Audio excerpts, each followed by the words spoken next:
Tu connais ce son? Non.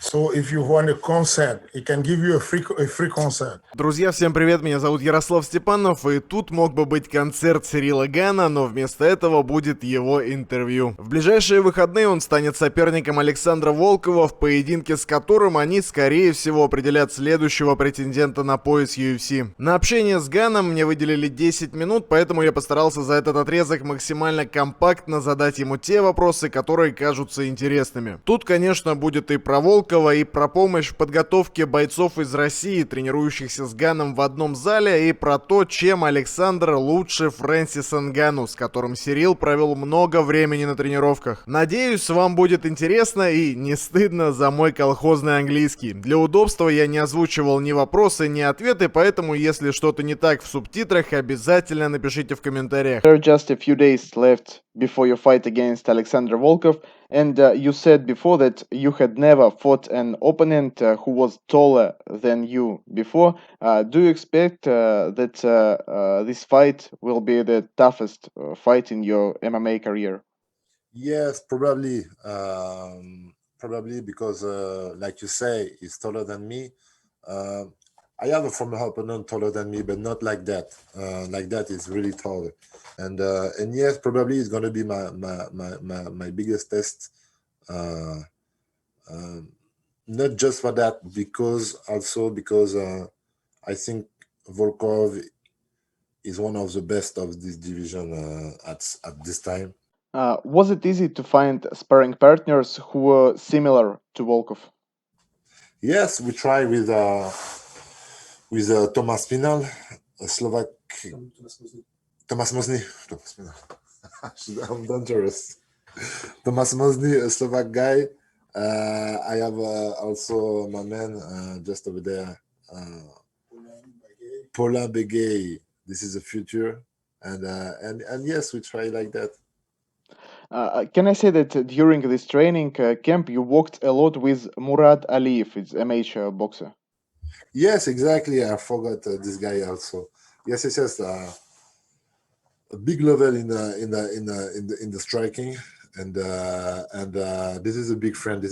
And he did well at this last time for the Olympic Games. He did it for the selection for the Olympic Games, and I think he's gonna do very well. You have athletes in your gym who used to live in Russia, and do they tell you something about Volkov, maybe about his style, about his reputation, or something like that? Qu'est-ce qu'il dit par rapport aux gars que j'ai à la salle? Ouais, que tu as plein de gars qui viennent de la Russie dans ta salle. Est-ce qu'ils t'ont donné des secrets, des choses sur Volkov? Ils t'ont souvent donné des interviews. He don't really gave me some secret, but he gave me some translate sometime. Yes, he did it. Yes. They translated to you some interviews or something? Interviews, exactly. Some interviews. Yes, exactly. This is helping. I mean, these fighters, for example, to Nasruddin Imavov, yes, or Exactly. We have Nasruddin Imavov. We have Ahmed Salamov, Turpal. I don't remember. Nasruddinov. At this time, yeah, so we have a lot of guys. Abduragimov also. We have a lot of Russian guys. A bunch of Russian and Caucasian people. Caucasian, yes, also. And you together watched the interview of Alexandra, yeah? Yeah, not together, but he did it, and after he gave me the secret. What the main secret you know about Alexandra? No, not really a secret. It's just some news like he want to do in the fight or something like that, but it was really not a secret. You and Alexander are almost the same age, but he has 41 fights in MMA and you have 8 fights. Do you think that experience will play a big role in this match? But of course, yes, it's an advantage for him, but don't forget, all of my former opponents had more experience than me, like Volkov. So for me, my position is always like a an outsider, and I'm really comfortable with that. So I'm really okay with that. And since my debut in the home martial, when I started the Muay Thai, it was like that. And every time it was a big test for me, because every time my opponent had more experience than me. So it's not a new thing. Just 3 years ago, you started your career in MMA. Before that, you did Muay Thai for 2 or 3 years, if I'm not mistaken. But is it true that you played football and basketball before that? Yes, I did maybe 8 years in the football, and after that I switched to the basketball for maybe 8 years also. So yes, I'm from this sport, and I did a lot of a little bit. I did rugby, I did athletics, I did something like that, and yes, but football and after basketball is one of my biggest time in the sport. And after that, at at the moment in my life, I did nothing, and I tried the Muay Thai, and since this time we go fast, and we did well. Do I understand correctly that football is not like American football, but like The soccer, yes, sorry, yes, first. like Zinedine Zidane or something like? Thierry Henry.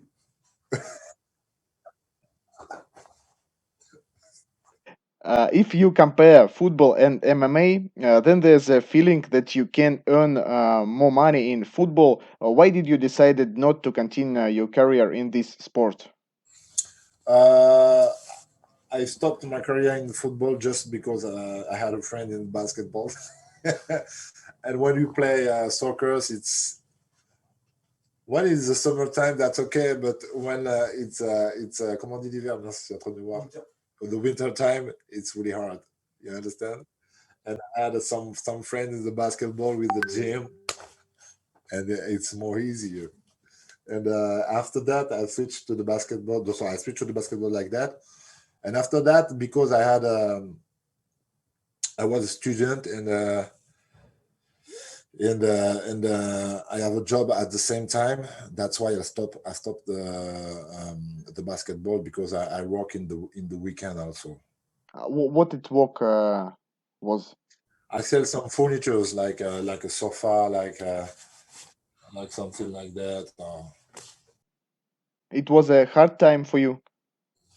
Hard time, not really hard time. No, not really hard time. But at this time, I learned to be an adult, a real man with a responsibility, with a home to pay and something like that. At the same time, I train in the Muay Thai, so that's a little bit difficult. In Russia, fighters often tell how they had to fight a lot in school or as students. And how does it work in France? Is the childhood was tough? Il veut dire, en gros, en Russie, c'est beaucoup comme ça chez eux. Ouais, il y a des bagarres, les gens nous racontent qu'ils ont à se battre. Alors, comment ça se passe? Well, I think in France it's not exactly like that, but not everywhere. When you go in the ghetto, of course, you must be an animal sometime to defend yourself. But no, for me it was not a problem, because maybe I was taller than the people, and maybe you think escape some fight, and no, for me it was okay. You worked a lot with Francis Ngannou and you spent a lot of time studying the style of Alexandr Volkov. Who do you think would be more difficult for you to work with? Um, this is a great question. This is a really great question.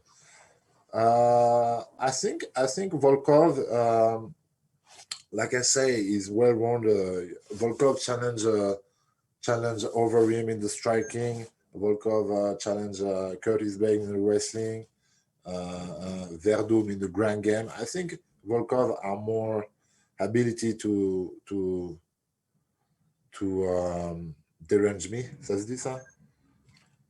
Cause problems. Yeah, to cause problems. Yes, exactly. but I think more heavy striker, it's Francis. Yes, exactly. Everybody know Francis. When Francis can touch you, I think it's a bad thing. Yes, of course. So he's also dangerous, of course. Every people in the world in the top 5 is really dangerous. And my last questions: what would you predict for the fight against Alexandr Volkov? How you see this? I don't know exactly. I don't have a good answer for this question, but for sure you can expect a real war, and for sure if you're gonna strike, I'm gonna do my best in the striking. If you're gonna wrestling, I'm gonna do my best also, and in the grand game also. I can finish the fight everywhere. Видео для вас подготовил Ярослав Степанов, а еще больше моих роликов можно найти на канале Спорт24. Рекомендую подписаться везде, чтобы точно ничего не пропустить. Всем счастливо!